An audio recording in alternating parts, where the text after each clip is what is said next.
The call to the Vatican. The evening air in Mar-a-Lago was heavy with the quiet hum of the sea. Inside the vast estate, young Barron Trump sat by a grand window, the glow of his tablet illuminating his thoughtful expression. He had always preferred quiet moments like this, away from the spotlight that perpetually surrounded his family. But that tranquil evening was interrupted by a soft, deliberate knock on the door. Melania Trump, ever graceful, opened it to find a man clad in the formal attire of the Vatican courier service. In his hand was an envelope embossed with a golden papal crest, a sight that immediately filled her with a curious mix of wonder and unease. The courier bowed slightly, handing her the sealed letter without uttering a word, and then retreated into the night. Melania turned to Donald, who was lounging nearby, engrossed in his thoughts. "A letter from the Vatican," she said, her voice tinged with disbelief. Donald straightened in his chair, his brow furrowing as he took the envelope from her hands. The seal cracked under his careful fingers, and the letter inside revealed an extraordinary invitation. Pope Francis requested a private meeting with their son, Barron, at the Vatican. The room fell silent as the weight of the invitation settled over them. "Why would the Pope want to meet Barron?" Donald murmured, his voice unusually subdued. Melania's protective instincts flared. "It must be something significant," she said, glancing at her son, who stood quietly, his face a mask of confusion and curiosity. Barron felt a strange mix of emotions, flattered, nervous, and overwhelmed. Why him? He was only a teenager, far from the political whirlwind his parents lived in. Yet there it was, the unmistakable call from one of the most revered figures in the world. A journey to the unknown. The days leading up to their departure were filled with questions and preparations. Melania, always meticulous, ensured Barron's suit was tailored to perfection, her hands trembling slightly as she adjusted his tie. Donald, who rarely showed anxiety, hovered protectively, his words of reassurance laced with a rare vulnerability. "Whatever this is about," he said, placing a firm hand on Barron's shoulder, "just be yourself. That's all that matters." Barron nodded, though his thoughts were far from calm. His mind swirled with questions. What could the Pope want from me? Am I prepared for this? The family's flight to Rome was quiet, the usual banter replaced by an unspoken tension. When they landed, the grandeur of the Vatican loomed before them. St. Peter's Basilica, bathed in the soft glow of the setting sun, stood as a testament to centuries of faith and history. Barron's palms were damp as they approached the Pope's private chambers, Melania whispering words of encouragement that she hoped would steady his nerves. The doors opened with a gentle creak, revealing a serene room bathed in golden light. Pope Francis stood waiting, his presence commanding yet comforting. His warm smile seemed to dissolve some of the tension, and he extended his hands in welcome. "Barron," he said, his voice kind but resolute, "thank you for coming." Donald and Melania exchanged glances but said nothing, sensing the sanctity of the moment. Barron stepped forward, drawn by the Pope's calm demeanor. "A conversation with destiny. Do you know why you are here?" Pope Francis asked gently as Barron sat across from him. Barron shook his head. "No, Your Holiness," he replied, his voice barely audible. The Pope smiled knowingly. "You will understand in time. For now, let us talk about you, your heart, your dreams, and the path that lies ahead." As the conversation unfolded, Donald and Melania watched from a distance, their expressions a mix of awe and bewilderment. They saw a side of their son they had never fully understood, a quiet depth, a yearning for purpose, and a strength that belied his youth. Pope Francis asked questions that seemed to pierce Barron's soul. "Do you feel misunderstood?" he inquired, his tone gentle yet probing. Barron hesitated before nodding. "Sometimes," he admitted. "People think they know me because of my family, but they don't. They don't know who I really am." The Pope nodded, his gaze filled with empathy. It is not easy to carry the weight of expectations, especially when the world sees only your name. But remember, You are more than your circumstances. You are uniquely you, and that is enough. Barron felt a lump rise in his throat. The Pope's words resonated deeply, as if they had unlocked something within him, a longing to be understood, to be seen for who he truly was. The revelation. The Pope led Barron to a modest room hidden within the Vatican, its simplicity a stark contrast to the grandeur outside. Donald and Melania were asked to wait outside, their concern palpable. Within the room was an ancient chest filled with scrolls and artifacts. The Pope opened it, revealing its contents with a reverence that spoke to their significance. These, he said, are records of individuals called to great purposes throughout history, people like you. Barron's eyes widened. Like me? He asked, his voice tinged with disbelief. The Pope unrolled one of the scrolls, pointing to a passage written in Latin. This speaks of a young man from a powerful family who would bring light to the world, not through power, but through compassion and unity. I believe you are that young man. Barron's heart raced. The weight of the Pope's words was almost too much to bear. I'm just a teenager, he said, his voice trembling. How could I be meant for something like this? The Pope placed a reassuring hand on his shoulder. God often chooses the unlikely, my son. It is not about being ready. It is about being willing. He then revealed an intricately designed mirror, explaining its mystical property. It could reflect not only one's heart, but also their potential and purpose. As Barron gazed into it, he saw visions of himself speaking to crowds, uniting people with words of hope. But he also saw darkness, chaos, and despair, and himself as a beacon of light amidst it all. The visions left him shaken yet inspired. What does this mean? He asked, his voice barely above a whisper. It means you have a choice, the Pope replied. You can step into this destiny or walk away. The world needs you, Barron, but only you can decide. The weight of choice. Barron stepped out of the private room, his young shoulders carrying a burden he had never known before. The glow of the Vatican's gilded corridors seemed dim compared to the light that burned within him, a light that had been ignited by the Pope's words. His parents rushed to his side, their expressions etched with concern. Are you okay, Barron? Melania asked, her voice trembling as she cupped his face.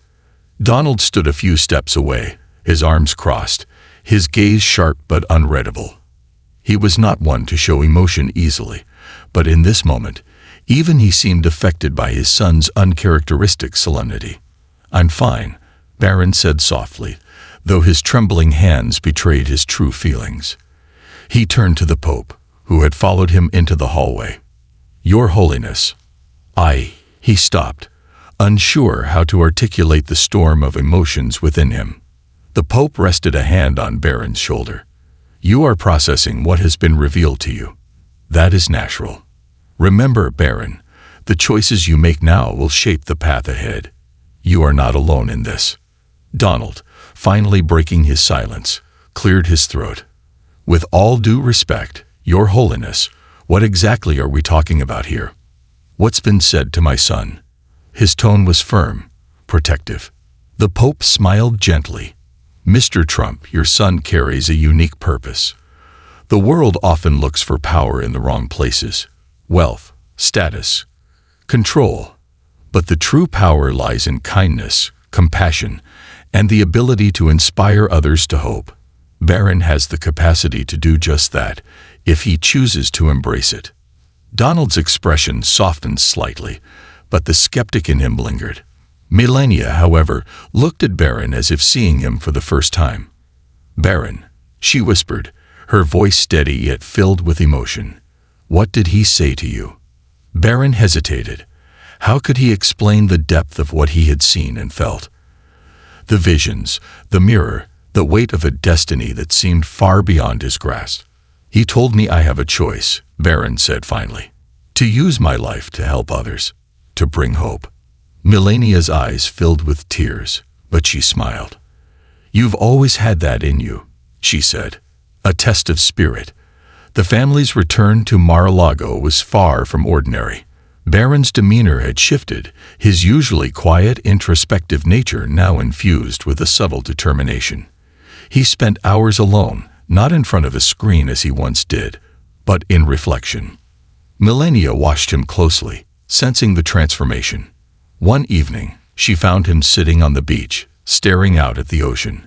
She approached quietly, wrapping a light shawl around her shoulders. "Barron," she said softly, sitting beside him. "You've been different since the Vatican.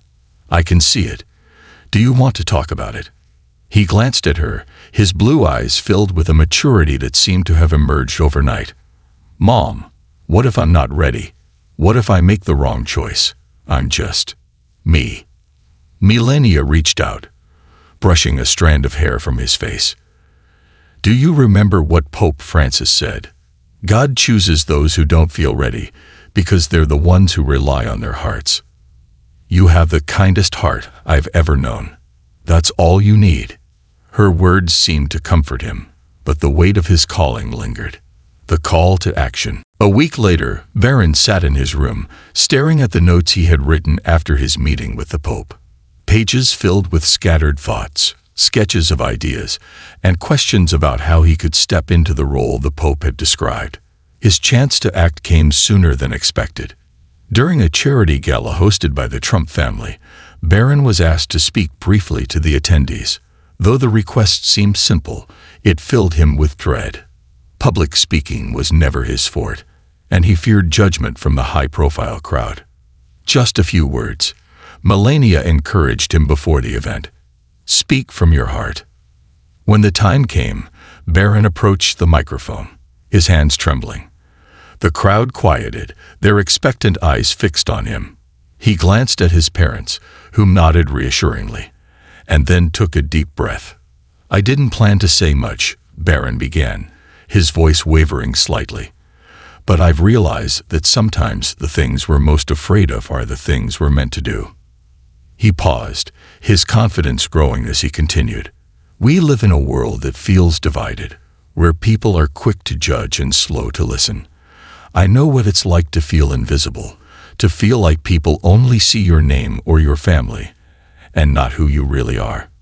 But I believe we can change that. We can choose to see each other for who we are inside, not for the labels the world puts on us." The room fell silent, captivated by his sincerity. If we each take even one small step toward kindness, understanding, and compassion, Barron concluded, imagine the difference we could make. Imagine the light we could bring into the world. As he stepped back from the microphone, the room erupted into applause. His parents, standing at the edge of the stage, looked at him with pride and awe. In that moment, Barron realized the power of his voice, a power not rooted in authority or wealth, but in authenticity and hope. A ripple effect. Barron's speech became the catalyst for a new chapter in his life. He began working quietly but diligently on initiatives that focused on youth empowerment, mental health, and global unity. Though he shied away from the spotlight, his efforts did not go unnoticed. Stories of his compassion and leadership began to spread, inspiring young people around the world to believe in their own potential to create change. Donald, watching his son's growth, often reflected on the Pope's words. "Maybe there's more to life than what we've been chasing," he admitted to Melania one evening. "Maybe Barron is here to remind us of that." Melania smiled, her heart full. "He's here to remind the world," she said. The journey ahead. Though Barron's journey was just beginning, he understood that the path would not be easy. The visions he had seen in the Vatican mirror still haunted him at times, a reminder of the challenges he would face. But he also remembered the light, the hope, and the quiet strength within himself. As he stood on the balcony of their estate one evening, looking out at the horizon, Barron whispered a silent prayer. "Help me to be brave. Help me to bring the light where it's needed most." And somewhere far away, Pope Francis, kneeling in prayer, smiled. For he knew that the world's next beacon of hope had found his purpose, a light beyond borders. The days after Barron's heartfelt speech at the gala marked a turning point, not just for him, but for those around him. What had started as a reluctant step toward destiny now became a journey of purpose. Barron felt compelled to act, not because the Pope or his family expected it, but because he finally believed in the truth he had glimpsed during their meeting. He was meant to make a difference. But the question lingered. How? The answer came unexpectedly during an ordinary afternoon in his study, as he scrolled through headlines on global challenges: youth poverty, mental health crisis, environmental degradation. He noticed a recurring theme. People his age were speaking out, organizing movements, and driving change. Yet their voices often went unheard by the broader world. I don't have all the answers, Barron thought, but maybe I can help others be heard. The initiative. Inspired, Barron began drafting an idea, a global platform designed to amplify the voices of young leaders, innovators, and dreamers. He called it Light Beyond Borders, a name rooted in the Pope's words about bringing light to places of darkness. The platform would be a space where young people from all walks of life could share their ideas, collaborate on solutions, and find support for their initiatives. Barron worked tirelessly, often late into the night, sketching out details, creating mock-ups, and writing proposals. He shared the concept with his parents one evening, unsure of how they would react. Donald, sitting across the table with his trademark intensity, listened silently as Barron explained. When he finished, there was a long pause before Donald leaned back and said, "You're serious about this?" Barron nodded. "I am." Donald's face softened, a rare glimpse of vulnerability. "Then do it. I'll support you in any way I can." Melania, her eyes glistening with pride, reached across the table to squeeze Barron's hand. "This is exactly who you are meant to be," she said. "A journey across the globe." Launching Light Beyond Borders was no small feat. With support from his family and a growing team of like-minded individuals, Barron began traveling to meet young leaders in person. His journey took him from bustling cities to remote villages, each visit deepening his understanding of the challenges and dreams that united people across cultures. In Nairobi, Barron met Amina, a 17-year-old who had started a community library using discarded books she salvaged from the streets. Inspired by her determination, Barron worked to secure funding for her project, helping expand her vision into a network of libraries across Kenya. In Reykjavik, he connected with Lucas, a young climate activist leading a campaign to protect Iceland's melting glaciers. Barron listened intently as Lucas spoke of his fears for the planet, promising to use Light Beyond Borders to spotlight his cause. In Sao Paulo, he joined hands with Mariana, a teenager teaching coding to underprivileged children in the favelas. Her story of resilience left a profound impact on Barron, who partnered with tech companies to bring resources to her program. At every stop, Barron made it clear that he wasn't there as a figure of power, but as a peer, a listener, a collaborator, and a friend. The young people he met weren't just participants in Light Beyond Borders. They became its heartbeat, their stories fueling the platform's growth and impact. The challenge of doubt. Despite his growing success, Barron faced moments of doubt and criticism. Some questioned his intentions, dismissing him as a privileged teenager playing philanthropist. Others scrutinized his every move, waiting for him to fail. During one particularly difficult week, when negative press threatened to overshadow his efforts, Barron found himself retreating into solitude. He sat in his room, staring at the mirror the Pope had given him, willing it to offer answers. "What if I'm not enough?" he whispered, his voice breaking. The mirror reflected nothing unusual, just his own weary face. But as he continued to gaze, he remembered the Pope's words. "No one is ever truly ready, but the world needs those who are willing." With renewed resolve, Barron stood up, determined to prove that his work spoke louder than any headline. The Summit of Hope. After years of tireless effort, Light Beyond Borders hosted its first international summit, held in Rome, a fitting location that paid homage to the journey's origins. Young leaders from over 50 countries gathered to share their stories and solutions, creating an atmosphere of hope and collaboration. The summit's highlight was Barron's closing speech, delivered in the same hall where he had first met Pope Francis. As he stood at the podium, memories of his younger self, nervous, unsure, searching, flooded his mind. This journey began with a simple message. Barron began, his voice steady. A reminder that we are all connected, and that each of us has the power to bring light into the world. Today, I see that light in every one of you. You are the proof that change is possible, not because of your age or status, but because of your heart. The audience erupted in applause, a standing ovation that lasted several minutes. Among the crowd sat Pope Francis, his face beaming with pride, and Barron's parents, who had never looked prouder. A ripple that becomes a wave. Light Beyond Borders became more than a platform. It became a movement. Projects initiated by its members transformed communities, saved lives, and inspired millions. Barron, though still reluctant to embrace fame, became a symbol of what young people could achieve when given the chance. In private, Barron remained humble, always attributing the movement's success to the collective effort of those involved. "It's not about me," he often said. "It's about the light we create together." The legacy of a lifetime. Years later, long after the summit and countless initiatives, Barron returned to the Vatican.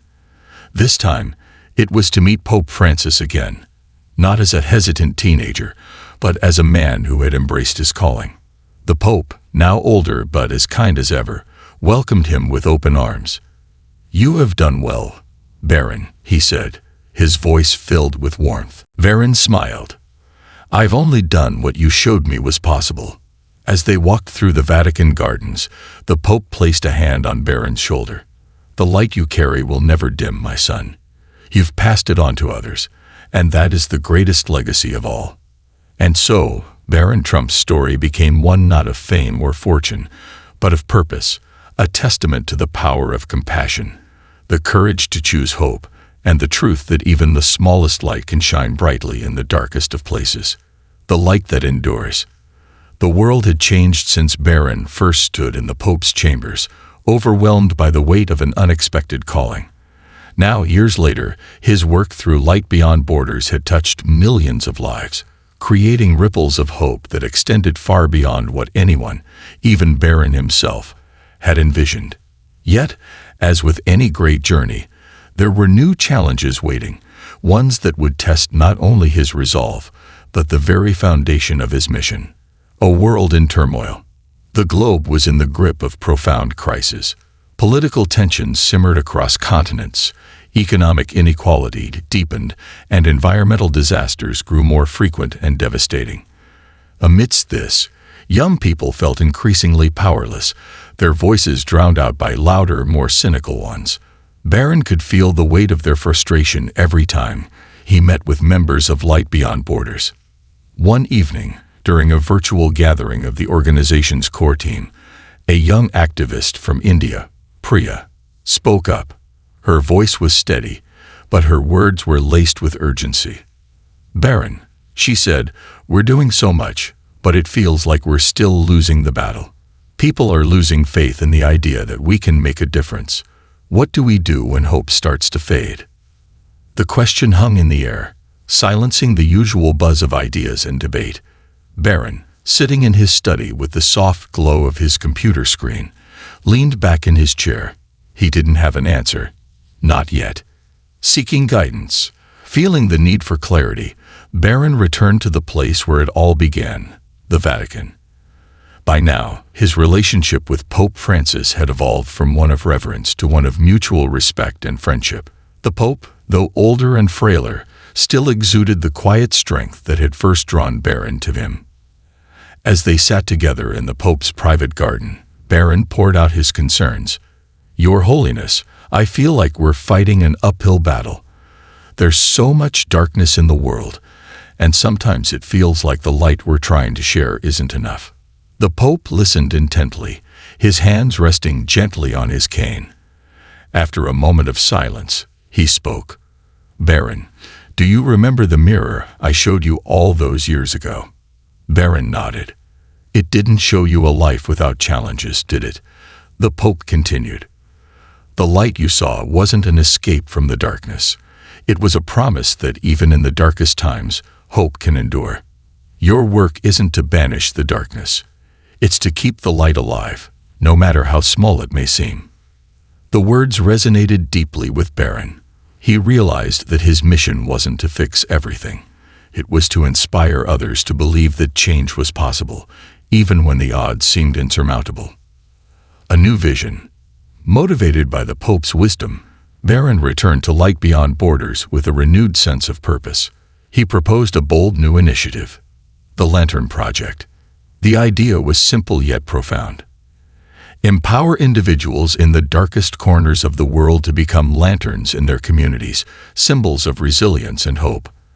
The project would provide resources, mentorship, and platforms for these individuals to lead local change, no matter how small the scale. It's not about solving every problem, Barron explained during a global livestream to announce the project. It's about lighting one lantern at a time, knowing that together, those lights will illuminate even the darkest skies. The response was overwhelming. Stories poured in from across the globe. Teachers in war-torn regions using education to heal, farmers finding sustainable solutions to feed their communities, and teenagers leading mental health initiatives in places where stigma once silenced conversations. Personal sacrifices. Though the project flourished, Barron found himself grappling with the personal toll of his work. His schedule was relentless, leaving little time for himself or his family. His parents, now proud yet quietly worried, often reminded him to find balance. Barron, Melania said during a rare quiet dinner at home, "The world needs you, but so does your own soul. Don't forget to take care of yourself." Her words struck a chord. Barron realized that to sustain his mission, he needed to replenish his own light. He began to carve out moments of solitude, often retreating to the oceanfront, where the rhythmic crash of waves reminded him of life's ebb and flow. A crisis of faith. The real test came when tragedy struck. A natural disaster devastated a region where Light Beyond Borders had been particularly active. Despite their best efforts, lives were lost, and communities were left in ruins. Barron traveled to the area, meeting survivors and offering support, but the devastation shook him to his core. One evening, standing amid the wreckage, Barron broke down. "What's the point if we can't stop this from happening?" He whispered to himself, tears streaming down his face. A local elder approached him, placing a hand on his shoulder. "You can't control the storm," she said gently, "but you can help us rebuild. That's where the real strength lies, in rising again." Her words reminded Barron of the Pope's teachings and the truth he had come to learn. Hope wasn't about preventing every hardship, but about helping others find the strength to move forward. The light spreads. Over the years, the Lantern Project became a global phenomenon, sparking similar movements in countless communities. Barron, though still at the helm, stepped back from the spotlight, allowing others to take leadership roles. He believed deeply in empowering others to carry the mission forward, knowing that the movement was bigger than any one person. In his quieter moments, Barron often reflected on how far he had come. From a hesitant teenager staring into a mysterious mirror to a man who had helped ignite a global movement of hope. A legacy of hope. As Barron entered his later years, his impact was undeniable. The world was still far from perfect, but it was brighter in countless ways because of the seeds he had sown. Young people continued to lead with courage and compassion, inspired by the message that one light could make a difference. On the anniversary of his first meeting with Pope Francis, Barron received a letter from the Vatican. It was simple yet profound. "The light you carry will never fade, for it has become part of the world itself. Thank you for answering the call." Barron smiled as he folded the letter, placing it carefully in a drawer filled with mementos from his journey. The work was far from over, but he knew it would continue, because light, once shared, was impossible to extinguish. And so, Barron Trump's story became not just a testament to the power of one person, but a reminder that in every heart lies the potential to illuminate the world. Passing the torch. Years after the founding of Light Beyond Borders and the success of the Lantern Project, Barron Trump found himself reflecting on the life he had built, a life shaped by the choices he made, the people he met, and the lessons he learned along the way. Yet, as fulfilling as his journey had been, he knew the time was nearing to entrust his vision to the next generation. Barron sat in the quiet of his study one evening, surrounded by artifacts of his journey, letters from young leaders who had changed their communities, photographs from summits and initiatives, and the mirror Pope Francis had given him. As he gazed at the mirror, he felt the same mix of awe and humility that he had felt years ago when it first revealed his potential. But now, instead of seeing himself, he thought of the countless individuals whose lights had joined his to brighten the world. A new generation of leaders. The world had changed dramatically since Barron first accepted his calling. Light Beyond Borders had grown into a decentralized network of leaders, each running projects tailored to their unique communities. The organization no longer depended solely on Barron's guidance. Instead, it thrived on the collective leadership of young visionaries. One such leader was Sofia Morales, a 19-year-old from Venezuela, who had spearheaded efforts to provide clean water to remote villages. Barron had mentored her for years, and she had become a symbol of what Light Beyond Borders stood for: determination, empathy, and resilience. One day, Barron invited Sofia and a group of other emerging leaders to his home for a retreat. As they gathered in the expansive gardens, Barron spoke to them with the candor of someone who had walked the path they were about to embark on. "You've all shown what it means to lead with heart," he said, his voice steady but warm. "But leadership isn't just about creating change. It's about inspiring others to believe in their own power to make a difference. It's about knowing when to step forward and when to step back." The group listened intently, their eyes filled with admiration and gratitude. Sofia, who had always been bold in her convictions, raised her hand. "Barron, how did you know when it was time to step back?" Barron smiled, his expression contemplative. "It's not about leaving. It's about letting others lead. The world doesn't need a single light. It needs millions, and that's what each of you represents." The final summit. To commemorate 20 years of Light Beyond Borders, Barron and his team organized a global summit in Johannesburg, South Africa. It would be his final public appearance as the organization's active leader, and the announcement sparked a wave of both excitement and reflection among those who had been touched by his work. The summit was held in an open-air amphitheater, surrounded by lush greenery and vibrant flowers. Delegates from over 100 countries attended, bringing stories, ideas, and a shared sense of purpose. As Barron walked onto the stage for his farewell address, the crowd erupted into applause. He paused, taking in the sea of faces before him, young and old, each representing a unique story of hope. When the applause subsided, Barron began to speak. 20 years ago, I stood before a man who saw something in me that I couldn't see in myself. He told me that light could endure even in the darkest places. At the time, I didn't fully understand what he meant. But now, looking at all of you, I see it clearly." He gestured to the audience, his voice filled with emotion. "You are the light. Each of you has taken what started as a small idea and turned it into a global movement. And now, it's time for me to step aside so that your light can shine even brighter." The crowd stood in unison, their applause thundering through the amphitheater. It wasn't a goodbye. It was a celebration of the collective power they had built together. A quiet legacy. After the summit, Barron officially passed the mantle of leadership to Sofia Morales, who became the new face of Light Beyond Borders. Under her guidance, the organization continued to grow, adapting to the ever-changing needs of the world. Barron, now free from the demands of leadership, embraced a quieter life. He spent his days mentoring young leaders, writing about his experiences, and dedicating time to his family. Though he stayed out of the spotlight, his influence was felt everywhere, a quiet legacy woven into the fabric of the global movement he had helped create. A full-circle moment. Years later, Barron returned to the Vatican, this time with Sofia by his side. Pope Francis had passed, and a new pope had taken his place. Yet the Vatican still held the same serenity and reverence that had shaped Barron's journey. As they walked through the Vatican gardens, Sophia spoke softly. "Barron, did you ever imagine it would grow this much?" He shook his head, a gentle smile on his face. "I didn't, but that's the beauty of it. It was never just about me. It was about all of us." They stopped at a bench overlooking the gardens, and Barron pulled out the mirror that had guided him for so many years. He handed it to Sophia, his hand steady, but his voice filled with emotion. "This is yours now," he said.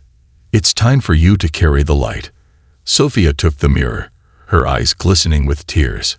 "I'll do my best," she whispered. Barron placed a hand on her shoulder. "You already are." The enduring light. As Barron watched Sophia walk ahead, the mirror in her hands reflecting the sunlight, he felt a profound sense of peace. His journey had been one of challenges and triumphs, doubt and faith, but through it all, the light had endured. The movement he had started no longer needed him, and that was the greatest success of all. For Barron Trump, the boy who once doubted his own worth, had become the man who helped others see theirs. And somewhere, beyond the gardens and the world's noise, that light continued to shine. The dawn of a new era. Years after passing on the leadership of Light Beyond Borders, Barron Trump lived a life removed from the public eye. He had retreated to a coastal town, far from the grandeur of his youth and the high-stakes meetings that had once consumed his days. Yet his impact reverberated across the globe, even as he spent his days in quiet reflection, teaching, and writing. The visit. One cool autumn morning, Barron received an unexpected visitor. The knock at his door was gentle but deliberate. When he opened it, he found a young woman standing there, holding a small leather-bound journal. "Mr. Trump?" she asked hesitantly. "Yes," Barron replied, studying her face. "I'm Amal," she said, her voice steady despite the nervousness in her posture. "I came to thank you." He gestured for her to come inside, intrigued by her presence. As they sat in his modest living room, she opened the journal and placed it on the table. "This," she explained, "is a collection of stories from people whose lives were changed by Light Beyond Borders. I thought you should see what your work has done." Barron hesitated, unsure of how to respond.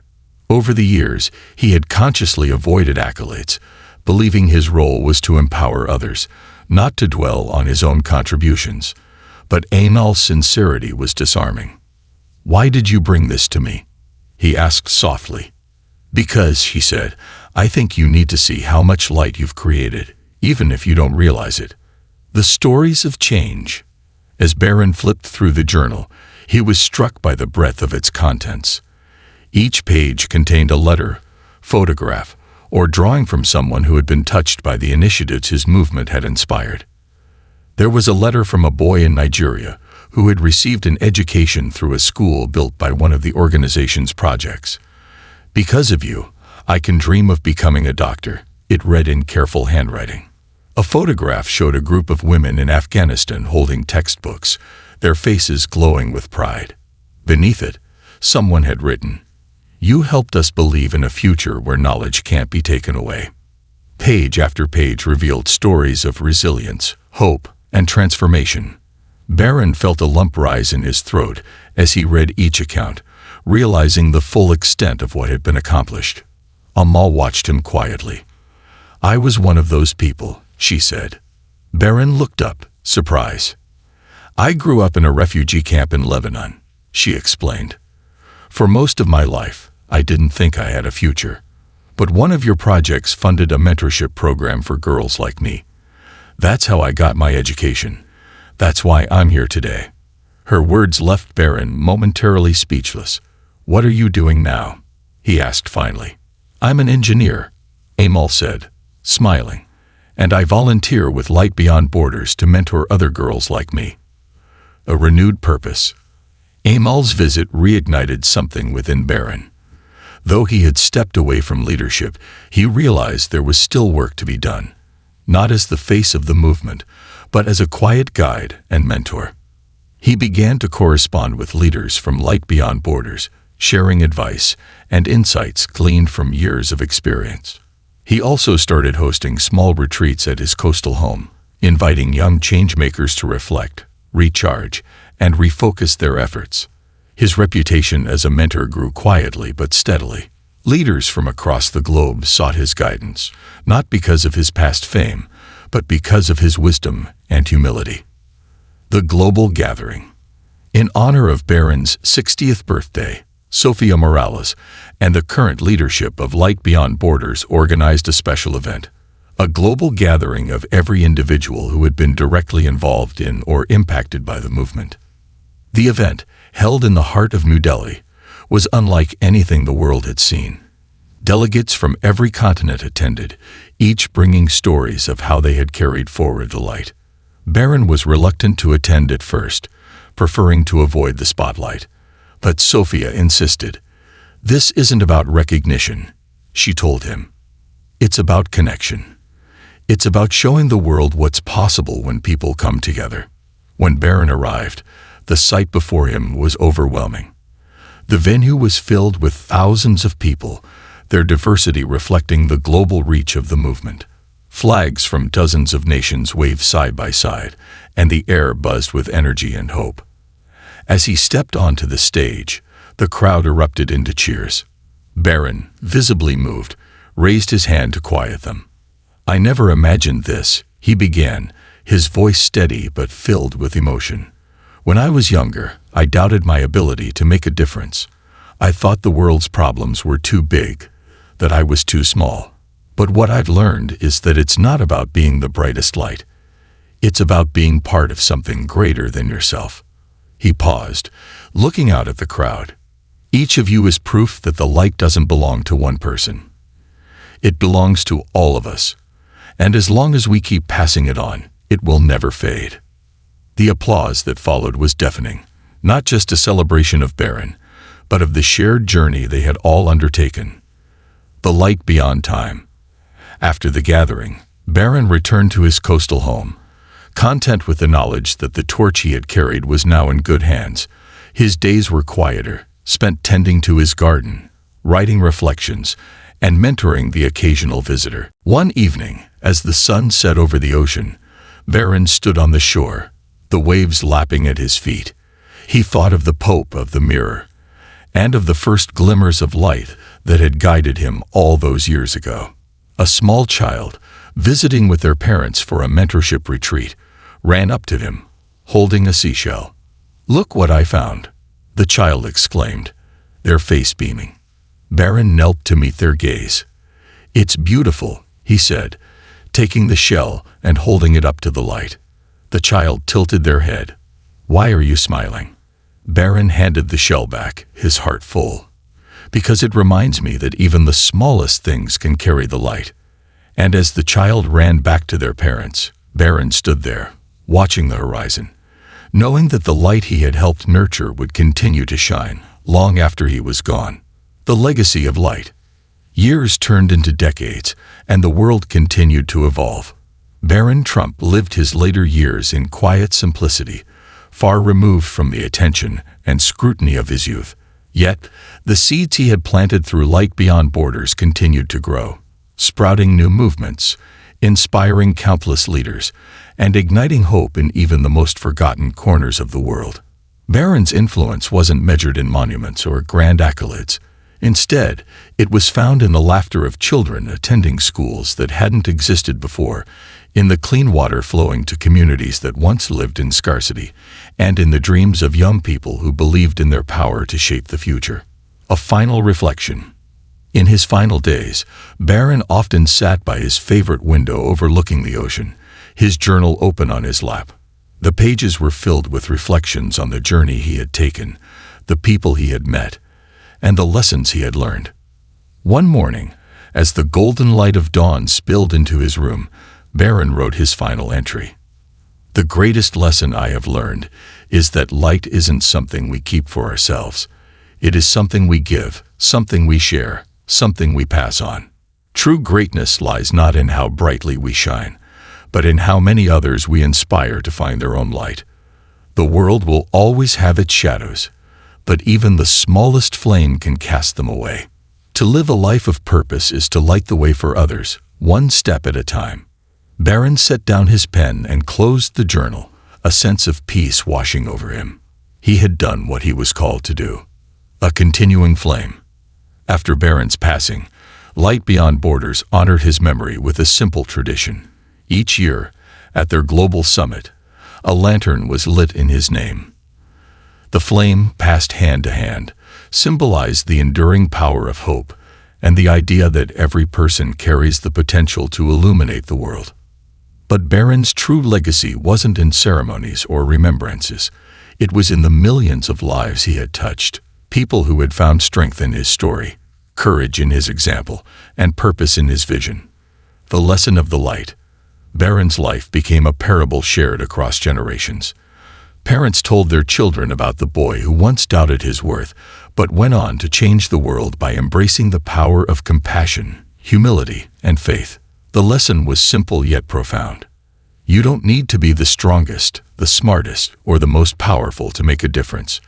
You only need to believe in the light within you and have the courage to share it with others. When we choose kindness over fear, unity over division, and hope over despair, we become part of something eternal. We become the light. And so the light continued to shine, not because of one man, but because of the countless others who carried it forward, proving that even in the darkest of times, hope is always within reach. This concludes the story. Thank you for watching until the end. I hope you found it enjoyable. If you did, please consider liking the video and sharing it with your friends. Don't forget to subscribe to our channel and activate the notification bell for more captivating stories. Have a great day.